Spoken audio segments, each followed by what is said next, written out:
Halo, jumpa lagi dengan saya Kang Hasan. Dalam obrolan bersama Kang Hasan, saya akan membahas soal gaji buruh atau upah buruh ya.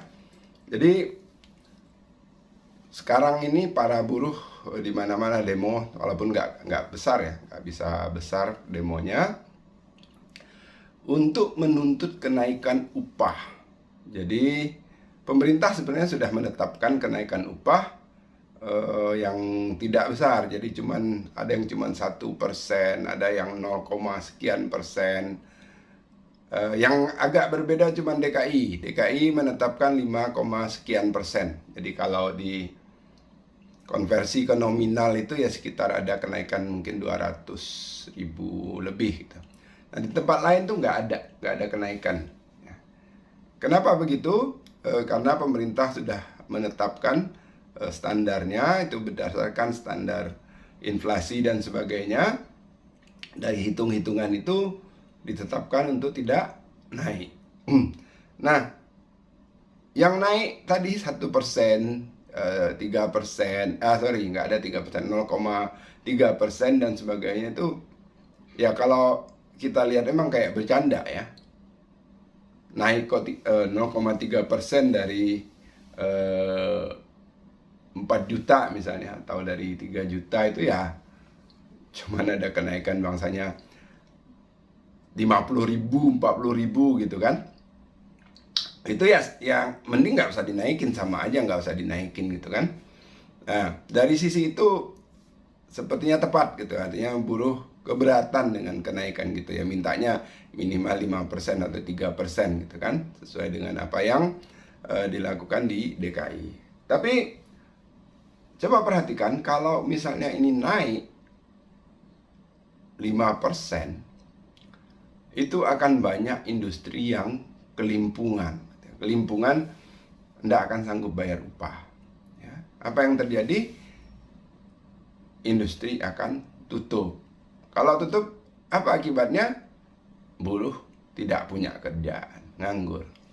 Nah ini yang dari dulu selalu jadi problem. Setiap tahun buruh itu minta upah naik. Dan dulu itu naiknya nggak kira-kira ya. Pernah di tahun 2012 itu sampai naik 30% gitu ya. Itu naiknya nggak kira-kira, yang bikin kaget orang waktu itu. Ya alasannya gaji buruhnya terlalu rendah. Ya.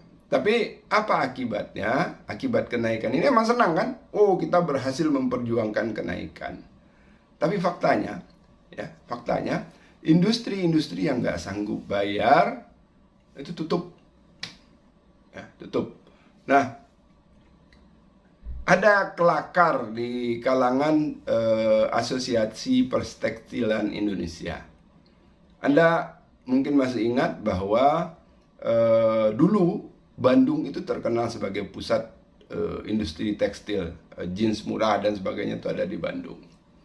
Nah kemudian sekarang tuh udah nggak ada, pabrik tekstil tuh sangat sedikit gitu ya. Kenapa begitu? Ya salah satu sebabnya adalah karena ongkos buruh sudah terlalu tinggi. Garmen-garmen itu udah nggak mungkin berada di Jabodetabek dan Jawa Barat ya pada umumnya. Sekarang pada ngacir ke Jawa Tengah. Karena apa? Upah di Jabodetabek ini sudah sangat tinggi. Artinya ini fakta. Fakta bahwa ada banyak industri yang nggak kuat. Ya, kalau terus-menerus dinaikkan tuh nggak kuat industri. Ya, kadang-kadang saya lihat ini mungkin persepsi subjektif saya. Buruh tuh nggak peduli, pokoknya aku pengen naik gitu. Gue pengen naik, udah. Mau apa akibatnya secara makro itu mereka nggak peduli.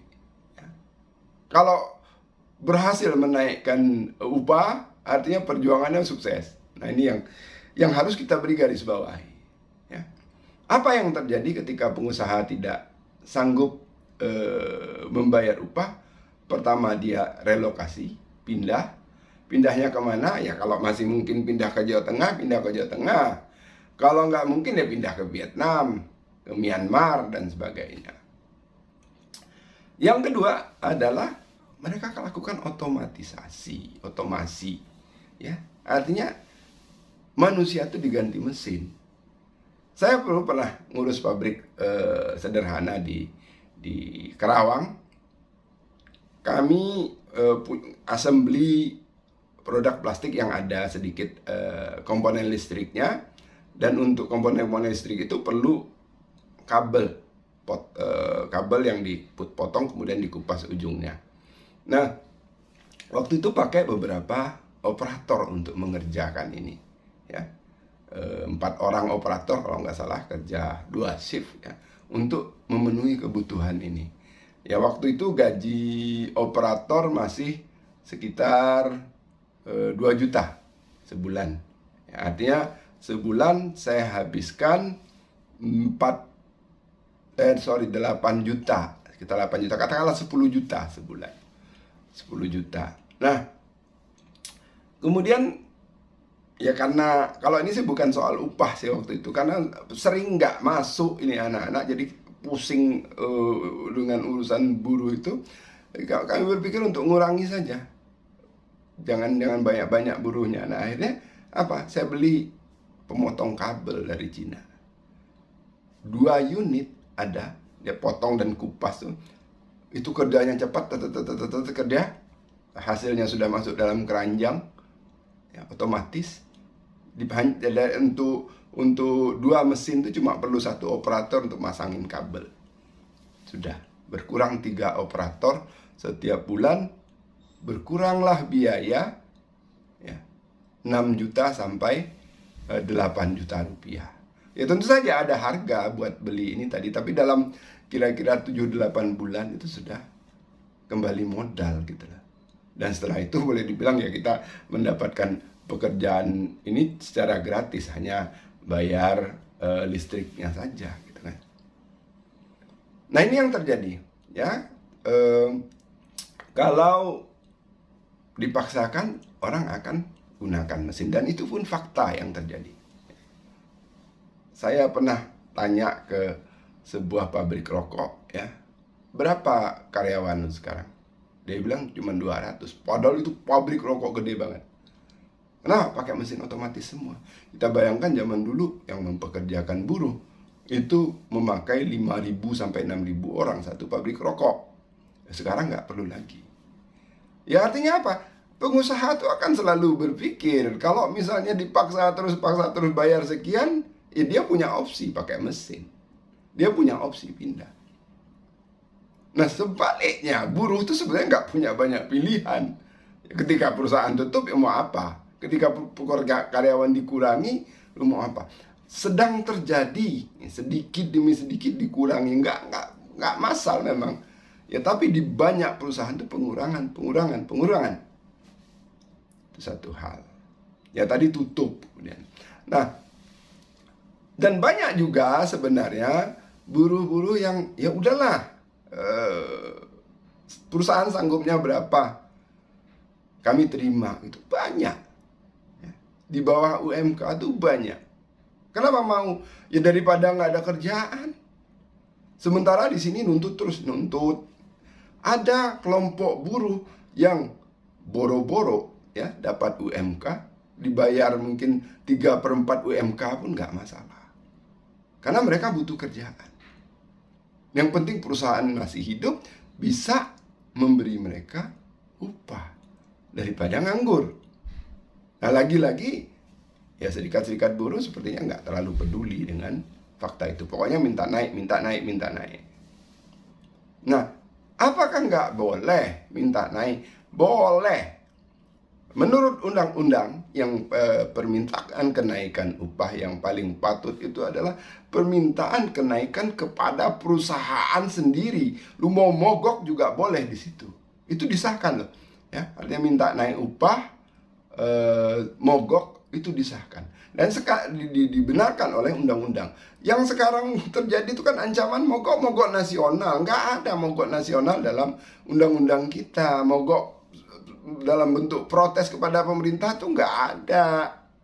Yang ada itu mogok sebagai protes kepada pengusaha, dan itu nggak pernah dilakukan. Kita belum pernah lihat organisasi buruh tuh mogok terhadap pengusaha untuk minta kenaikan. Kenapa? Nah itu dia. Nuntut kenaikan itu selalu terkait dengan produktivitas. Gue udah kerja sekian, lu bayar gue sekian dong gitu loh.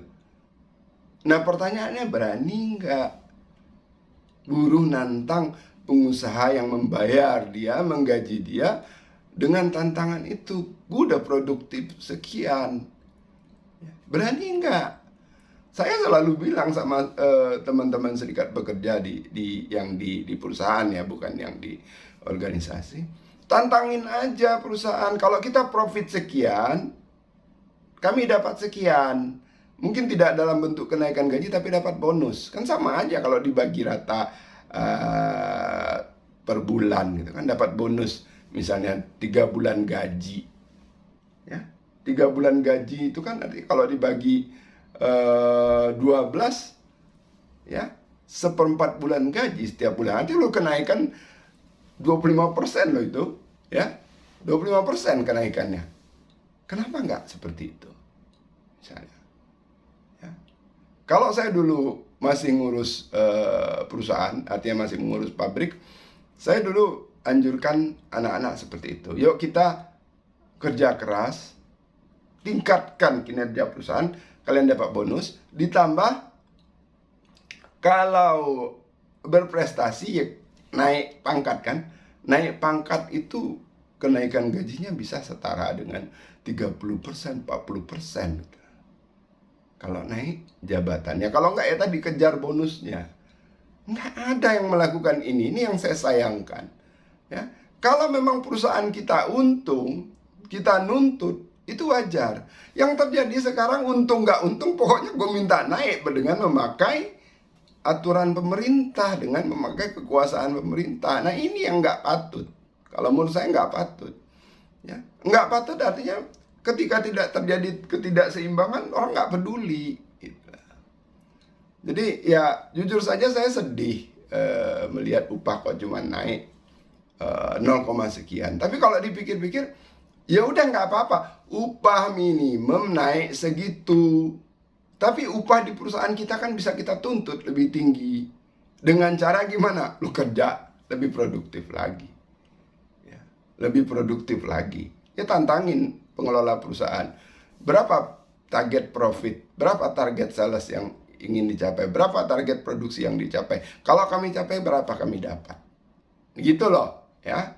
Kalau menurut saya sih begitu cara negosiasinya. Jangan sampai capek-capek demo ya, cuman dapat kenaikan 5%, itu pun menurut saya sudah nggak pada tempatnya gitu. Nanggung amat naik 200.000, itu bisa beli apa sih? Oke, itu saja pendapat saya, mudah-mudahan bermanfaat. Terima kasih. Selalu berpikir cerdas, itu pesan saya. Terima kasih.